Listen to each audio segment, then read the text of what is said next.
Shri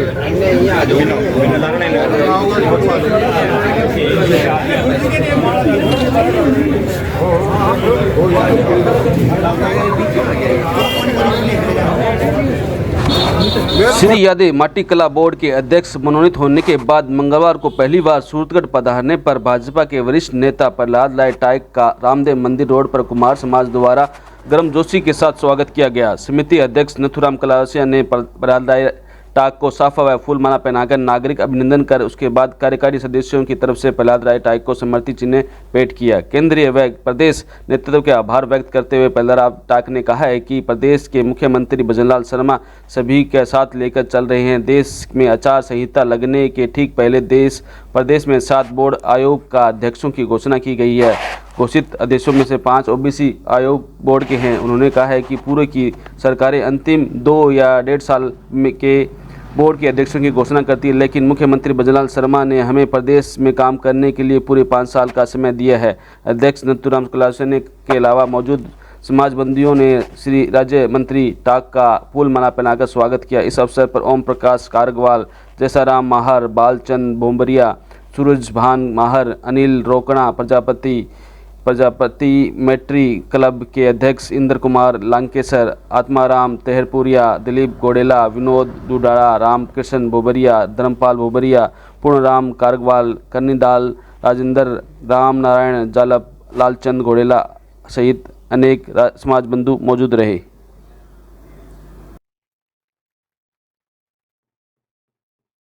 Bharatiya Janata party जिंदाबाद, नरेंद्र मोदी जिंदाबाद, नरेंद्र मोदी जिंदाबाद, जेपी नड्डा जिंदाबाद, जेपी नड्डा जिंदाबाद, भजनलाल जी शर्मा जिंदाबाद, भजनलाल जी शर्मा जिंदाबाद, सीपी जोशी जिंदाबाद।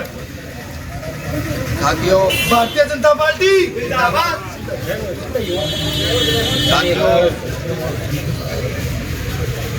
साथियों, आज मैं आपके बीच में सरकार की कृपा से हमारे राष्ट्रीय नेतृत्व और प्रदेश नेतृत्व ने जो कृपा की कि मुझे राज्य मंत्री का दर्जा दिया और आपके बीच में उपस्थित होने का मेरा सौभाग्य, आपके बीच में आने का मौका मिला। नहीं तो हम कार्यकर्ता के रूप में हमेशा आता रहूँ। मैं आपको एक बात कहना चाहता हूँ इसके माध्यम से, धन्यवाद है भजनलाल जी का कि वो सबको साथ लेके चल रहे हैं। 7 आयोगों की और बोर्डों की नियुक्ति हुई है, उसमें से 5 जो आयोग बोर्ड हैं वो ओबीसी के हैं। तो इसका मतलब है कि पूरे ओबीसी के ऊपर वो गौर कर रहे हैं। जो बोर्ड और निगम बाद में किए जाते थे वो उन्होंने सरकार के अंदर आते ही कर दिए। मुझे एक किसी पत्रकार ने पूछा कि ये तो लोकसभा चुनाव की बात करने के लिए कह रहे हैं। मैं ये कह रहा हूँ कि वो इस ओबीसी की जातियों के लिए काम करने के लिए, हमें समय देने के लिए उन्होंने अपनी टीम का हिस्सा बनाया है, राज्य मंत्री का दर्जा दिया है कि हम 5 साल काम कर सके। हमारा एंगल ये है कि हम उस विकास के काम के लिए सबके लोगों के बीच में काम में आ सके। करना तो था ही, और इसलिए उन्होंने ये नियुक्ति की है। हम उनका बहुत बहुत आभार व्यक्त करते हैं। और अब एक बात तो पक्की है कि हो सकता है विधानसभा चुनाव के अंदर कोई ऊंची नीची बात, व्यक्तिगत भी बात होती है, अलग अलग दृष्टिकोण होते हैं, लेकिन अब मेरा आप सबसे आग्रह है, इस समय देश की बात है और देश के लिए नरेंद्र मोदी जरूरी है। और नरेंद्र मोदी के लिए कमल को निशान पर वोट लगा के यहाँ से लोकसभा सीट जितानी जरूरी है।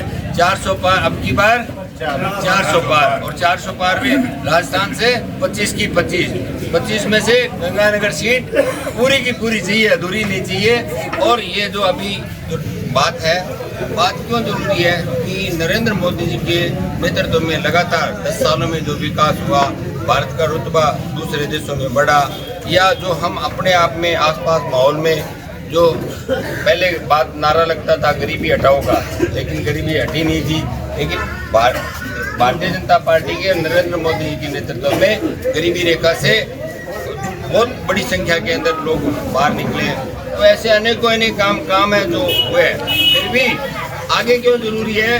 आगे इसलिए जरूरी है कि 2047 में विकसित भारत बनाना है, विश्व गुरु की श्रेणी में लाना है। और मतलब भारत को दूसरी तीसरी अर्थव्यवस्था में लाना है, उसके लिए ज़रूरी है। मैं आपसे निवेदन करता हूं कि भारतीय जनता पार्टी को जो वोट दोगे वो देश के लिए वोट है, सामने कोई बात ही नहीं है, ये आपको सोचना है और इसके लिए मेरा दायित्व बनता है। मैं आपसे डिमांड करता हूं कि यहाँ से जैसे विधानसभा में 50,000 से अधिक लूज की, वो 50,000 से ज़्यादा संख्या में यहाँ से लीड करके भिजवाना बीजेपी को, ये मैं आपसे डिमांड करता हूँ। माटी कला बोर्ड का आपको अध्यक्ष बनाया है, तो उसमें आपकी क्या एक्टिविटी रहेगी? जी, माटी कला बोर्ड का आपका अध्यक्ष बनाया है, तो आप माटी कला में आपकी क्या क्या देख रहे करोगे? माटी कला बोर्ड का जो पेरेंटल जो जिसके तहत बोर्ड आता है वो है इंडस्ट्री डिपार्टमेंट, इंडस्ट्री उद्योग विभाग। तो इस इंडस्ट्रीज एंड कॉमर्स डिपार्टमेंट में आता है और अति सूक्ष्म उद्योग जो माटी से जुड़े हुए, इसमें जाति विशेष से जोड़ दिया जाता है। अदरवाइज ये जाति विशेष का नहीं है, माटी का काम करने वाला किसी भी जाति का हो, 36 बिरादरी में से कोई भी हो, उनके सारे कामों के लिए, चाहे वो आवा कजावा में छोटे जो उद्योग है जिसके अंदर ये बड़े वाले भट्टे नहीं, लेकिन छोटे भट्टे जो अपने दक्षिण राजस्थान में चलते हैं, उनके मीट भट्टों के ऊपर भी लागू है, बर्तन बनाने पर भी लागू है। और जो ये जयपुर के अंदर ब्लू पोल्ट्री के अंदर किसी भी प्रकार से आजकल तो बढ़िया बढ़िया मिट्टी के कप और ये प्लेटें भी बनने लगी, मिट्टी के बर्तन बनने लगे, थाली बनने लगी, सारी चीज़ें मिट्टी के तवों की रोटी खा रहे हैं, ये सारे के सारे इसके विकास के लिए है। मतलब ये है कि ये पिछड़े हुए तबके के लिए जो ओबीसी वर्ग का एक तबका है जो अपनी छोटे छोटे उद्योग धंधे चला के रोजी रोटी कमाता है, उनके कल्याण के लिए काम इसलिए नहीं हुआ है इसके अंदर ज़्यादा अभी तक, क्योंकि गठन होने के बाद में हर एक सरकार इसको लास्ट में जाते हुए बोर्ड के अंदर घोषणा करती थी चेयरमैन का, वो काम नहीं कर पाता था। अब की बारी चेयरमैन बनाया पहले, तो इसके अंदर ज़रूर काम करेंगे। एक बात समस्या हमारे सामने आई थी, हर वर्ग को उनके कामों के लिए बीमे की सुविधा मिलती है, लेकिन मेरे पास आए बर्तन बनाने वाले आए, आवा कजावा वो ईंट भट्टा वाले आए, बोले साहब हमारे तो बरसात आती है, हमारे तो जो 3 लाख की ईंटें होनी होती है, 3 लाख ईंट वो सारी की सारी बह जाती है, मिट्टी के बर्तन है वो बह जाते हैं, तो उनके लिए बीमे की व्यवस्था तो होनी चाहिए। मैंने कहा ये बात वाजिब है, सरकार के सामने रखेंगे। ऐसे अनेक जो प्रसंग आएंगे, सारे काम करने की दायित्व तो सरकार ने दिया है, सरकार से जरूर इनके कल्याण के लिए काम करेंगे। धन्यवाद। ठीक है।